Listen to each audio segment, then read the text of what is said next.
So 15 years later, Brent Weeks brings us back to the world of the Night Angel in Night Angel Nemesis. I just finished this book and I'm just gonna go through a massive spoiler talk about the things I loved, some things I didn't, and just my predictions for this series moving forwards as well. If it hasn't been made abundantly clear, there's gonna be a ton of spoilers as I rant and rave about this series. Let's jump into it. I want to start by saying the original Night Angel trilogy was a staple of my childhood. I must have read those books so many times.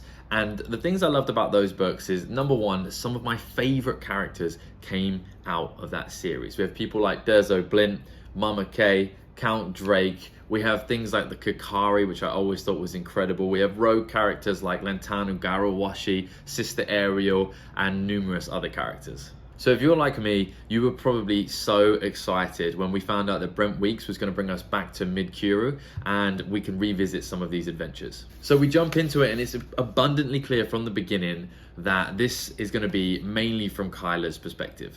And initially, I was really excited for this. I loved Kyla, of course, he's our main character from the last series, and I was hoping to get to know him more. And of course, we did learn a lot more about Kyla.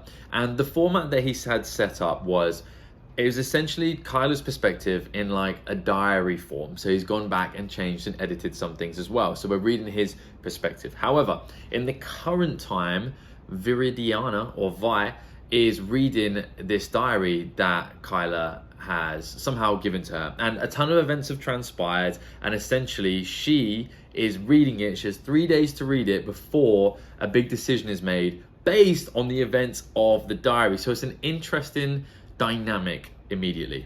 And my immediate reaction, even after the first couple of pages, was it just felt so good to be reading about these characters again. And I love the way Brent Weeks describes so many things in his world. And I just felt like a childish excitement.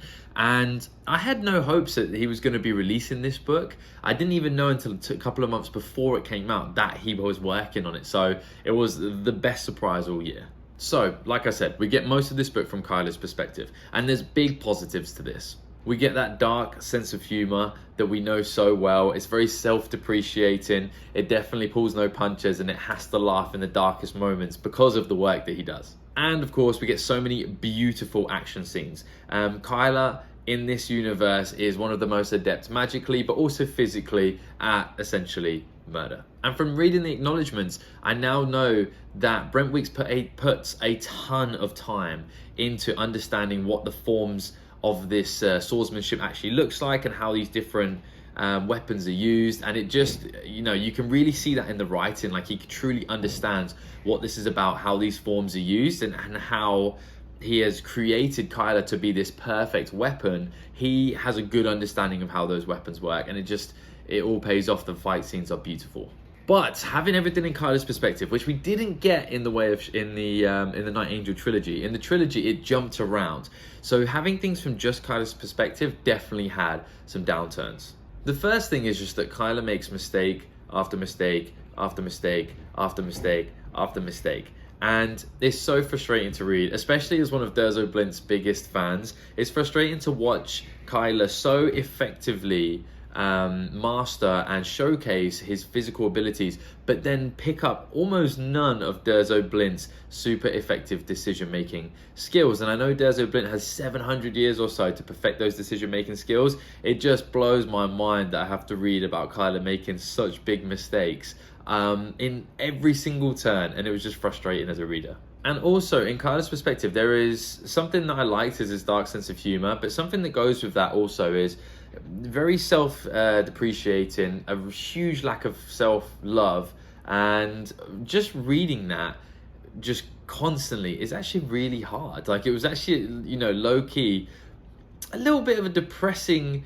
perspective to read for the entire duration of a book. And I suppose maybe I never noticed that last time because we jumped in and out of perspectives. I just picked up in light doses, his self-depreciating humor and how everything goes wrong for him and he has to dig himself out of a hole. But reading an 800-page book where I would say at least 700 pages of it is from his perspective, whilst he's in the midst of making all of these endless mistakes, it was tough. I'll be honest, it was difficult.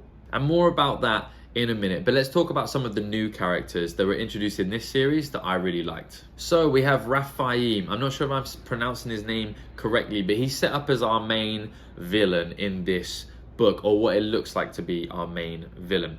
And as far as I know, there's going to be 3 books in this trilogy. I think this is going to be our greater good villain. And what I mean by that is maybe not as eloquent and beautiful of a storyline as Dorian was in those first 3 books, but Dorian had an idea of the greater good, and he had this gift of foresight.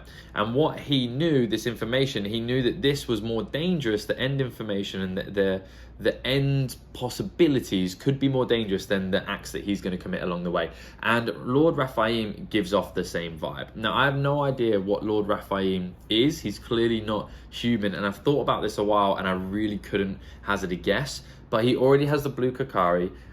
He's clearly not human, and he's adept with conversations, with politics, with battle, with war, and with magic as well. And he's just set up to be an awesome villain. So I'm excited to see where we go with him moving forwards. And then we have a character who I was all set up to not like at all, but in the end, really fell in love with. And it was Grandmaster Vitruvius. He reminded me of like a powerful Count Drake. Not to say that Count Drake wasn't powerful, but powerful in the sense of the physical abilities and magical abilities as well. He's our, in my opinion, from what I've read so far, our lawful good character. And he kind of struck me as the right coach and the right teacher for Kyla. He's like a midpoint between the extreme brains and logic of Sister Ariel, and then just the masterful murder, essentially, and physical and magical attributes of Durzo Blint. And he seems to be like a very human middle ground for those two who are at either end of that like intelligence and physical ability spectrum. Not to say that they both don't have physical abilities, because Durzo is definitely intelligent and Ariel, I'm sure, is good at fighting, as we've seen. But this guy seems to be like a good mixture of both of them, but he also is a really good human as well, and has social skills and ability to coach and train. So I hope we get a lot more of him. I can't imagine that we got so much of him in this book for us not to see him moving forwards as well. And I just hope he kind of takes Kyla under his wing if he can find him. And then we also had Faina. Faina was the companion for most of this trip for Kyla. She was caring, she was compassionate, and she just really seemed to be a good person, as well as proficient. So I really enjoyed her in this book as well. So which parts of this book did I really enjoy? Most of it. And a lot of it was from nostalgia and also Brent Weeks' incredible writing. However, what I think would be easier to say is which part of this book did I not enjoy? And unfortunately, there was a hefty chunk. And the chunk was essentially all of the time that was spent on the ship. And the reason for that, there's a few reasons. Number one, the storyline was so repetitive. We had a set number of characters because it was the characters that were just on the ship. We weren't going to add any more. We weren't going to take any away. And it just felt like the storyline was essentially, it feels like there's a breakthrough in the storyline. Like, obviously we're seeing everything from Kyla's perspective, so it feels like, okay, great, we're making a breakthrough, someone's on our side, turns out everything's not awful, and then they betray us, they stab us in the back, oh Lord, everyone's against us again. And it was a simple rinse and repeat of that for several hundred pages. And that, alongside that repetitive stabbing in the back and non-stop action where you can't take a breath, plus the self-depreciation of Kyla, the lack of self-love, and the mistake after mistake after mistake, just led for quite a long period of the book that I was just waiting for the next thing to happen so I could get some concrete ground. Because when it feels like the rug is constantly being pulled from underneath you as a reader, it just, all of a sudden, I lost interest in trying to picture what's happening later in the book. I stopped trying to guess the storylines moving forward. I stopped trying to build relationships with any characters because there was absolutely no stable ground, no second or moment to breathe. It just felt like so much was happening that nothing was happening at the same time. And I'm not sure if I've explained that eloquently enough, but there was large chunks of this book while it was on there that it was so, kind of like social media, is so stimulating that it was boring. And that sounds harsh, because what do we want from, like a fantasy book, like an action book? We want action and we do want fantasy, but what I'm trying to say is like, I just felt like there was no development of the characters. I don't feel like Kyla developed during this book because there was no downtime for him to soak that up and to really make changes to him and his personality. It just felt like it was the same Kyler from the start until, you know, about 30 pages before the end, essentially. And I wish I could come on and just say I love the book inside and out, but I think being honest is important. And, you know, there was large parts of this book that I was quite bored for. However, the ending was amazing. The ending really made me want more. It made me excited for the next book, and I really thought I wasn't going to be after that whole ship sequence. It's set up perfectly. Ariel and Vi are going to go and try and find probably a very broken Kyler. I can't imagine Kyler would still be hanging from the cliff by the time they find him. I think what will happen is someone else will have found him, or he will have fallen down and, you know, gone on his way on like some kind of new adventure or new self-punishment. And I just think it's really set up for us to move back into the it doesn't have to be third person, it can be first person, just of like several different characters again, and we're going to broaden the world and we're going to go and see some of those characters that we love come into it. And although this book definitely wasn't my favorite, it's probably my least favorite of all of Brent Weeks in this world, it could be a great setup for the rest of this series. So I don't want to pass judgment on it. I still really enjoyed reading this book, but it's just not his best work. But it is really well set up for some incredible character development moving forwards, and the ending was amazing. I really enjoyed the last 50 to 100 pages of this book. We also have Kyler and Vi. They finally do it, so to speak, and I know it's under terrible circumstances in retrospect, but I'm really excited for the moment that Vi and Kyler can just let their guard down, be truthful and honest with each other, and become the power couple that we're all waiting for. And I just think it's going to be unbelievable when that happens. So what's coming next? I just think one of the big questions as to what's coming next is, where is all of our favorite mentor? Where is Durzo Blint? And I was thinking about this long and hard, and I'm almost definitely wrong about this, by the way. I just want to throw out some theories into the fandom, see what you guys think of it. I think that Durzo, in some capacity, is working alongside Raphaim. Raphaim, he seems to have a good idea of some incredible threat that's coming further down the line. Now, if we were to take a bet on another character who has good insight into what could be coming further down the line, it would be Durzo Blint. He's 700 years old, he's seen some incredible magics back in the day, and he's also been in contact with so many incredible artifacts and those who can wield them. If anyone else has a good idea of the dangers that might be coming down the line, surely it's Durzo Blint. But there's two reasons why I think Durzo Blint is involved in this. Reason number one, it was described that a slim figure was there and was handed one of the children when Raphaim stole both of the twins. Now, I don't know why Durzo Blint would have taken one of the, would it be Cade? I think it's Cade. Why he would have taken Cade, the child who gives people visions of the future, Dorian's child, rather than Kyler's. And the only thing I can think is that he has some idea that for the greater good, this is important. The other thing that makes me think that he's working with Raphaim is, who gathered the Kakari and threw them to the ends of the earth so that no one else can use them? It was Durzo Blint originally. So that means he started the Maelstrom, which is where the blue Kakari was for a really long period of time, because he threw it there, unless I'm mistaken.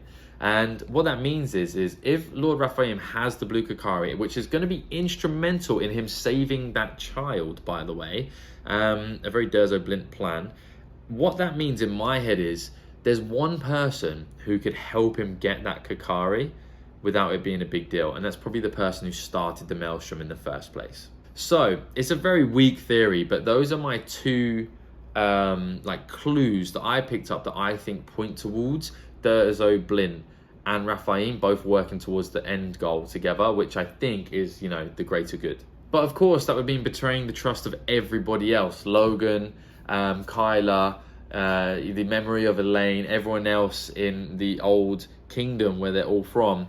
But did he betray Mama Kay? I don't think so. Is Mama Kay capable of lying to Kyler to cover for Durzo Blint's master plan for the greater good? Definitely. If any character is, Mama Kay is. And then I was reading online and I was thinking, well, how many more books are there going to be? And I saw some comments, I think it was on Reddit, by what appeared to be Brent Weeks himself. And he says he envisions 10 to 12 books in this overall Kakari Codex, is what he calls it. So the first 3 was the Night Angel trilogy. This next 3 is going to be the Kyla Chronicles. And then he alluded to the fact that the books after that, so, you know, based on what he said, maybe 4 to 6 more books would be from maybe another perspective. So what I was thinking was, I think the next books are obviously going to be all about Kyla and Kyla becoming the Night Angel, truly, in my opinion. I think it's going to be about Kyla retrieving these 2 children. It's going to be about defeating Raphael, and then maybe even gathering some more of the Kakari to ensure that everybody is prepared for the next phase, which will be this huge threat in 20 years. Because I don't see these next 2 books in this part of the series, in the Kyla Chronicles, covering the next 20 years and the 2 boys growing up. So my guess would be this is like the setup period before the huge threat that occurs 20 years down the line, and then we're going to get maybe those books from the boys' perspectives or some other characters. So in these 3 books, we're definitely going to cover the impending war between the Chantry, between the Cenarians, between Eleuteria, you know, the mages, and all the corners of the world that are going to be involved in this. That's probably what we're going to cover in the next 2 books, I would guess. So what do we get in the following series? I think, you know, like I said, the last 4 to 6 books, which are no means definitely going to happen. You know, Brent Weeks seemed quite tentative in putting that information out. I think we'll probably get that from, like I said, the twins' perspectives and maybe a few other characters. I would assume we still have the Night Angel flitting in and out of this. You know, Kyla, hopefully Durzo, or whichever character survived this series, flitting in and out, but not as the main characters, maybe as like side players to this story. But I was thinking, well, you know, why are we doing all this setup to hand off the perspective to somebody else? And it reminded me of something that Dorian said in the very first book. So when Dorian first meets Kyla, he turns around and says to Fair Corsat, he says this: the boy who needs to hold Kurok, obviously, you know, the sword, the most powerful sword in the world, the one the whole world needs to hold Kurok, isn't even born yet, and won't be born for like, you know, X amount of time. So what I was thinking was, maybe that would be Caden, or maybe that would be the other one. Damn, I can never remember both these twins' names, but maybe it's the other one. Like, I feel like probably one of those 2, well, almost definitely one of those 2 is who is going to need to hold Kurok, and maybe the other one holds the staff of law at the same time. And it seems like these 2 are really going to be the key to the future. So overall, I loved reading this book. I had an amazing time. Like I said, it's probably not, you know, it's definitely not my favorite one that Brent Weeks has done in this series. It's probably my least favorite one from this series. But did that mean I didn't enjoy it? Absolutely not. Thank you, Brent Weeks, for jumping back into this series. I cannot wait for the next books to come out whenever they do. And let me know, did you enjoy this book? Where does it rank compared to the Night Angel trilogy for you? Do you think, you know, along the same lines as me when it comes down to my predictions, moving forwards, etc.? I'd love to hear your comments. If you watched this far, please like and subscribe for more fantasy content. You're awesome. Have an amazing day.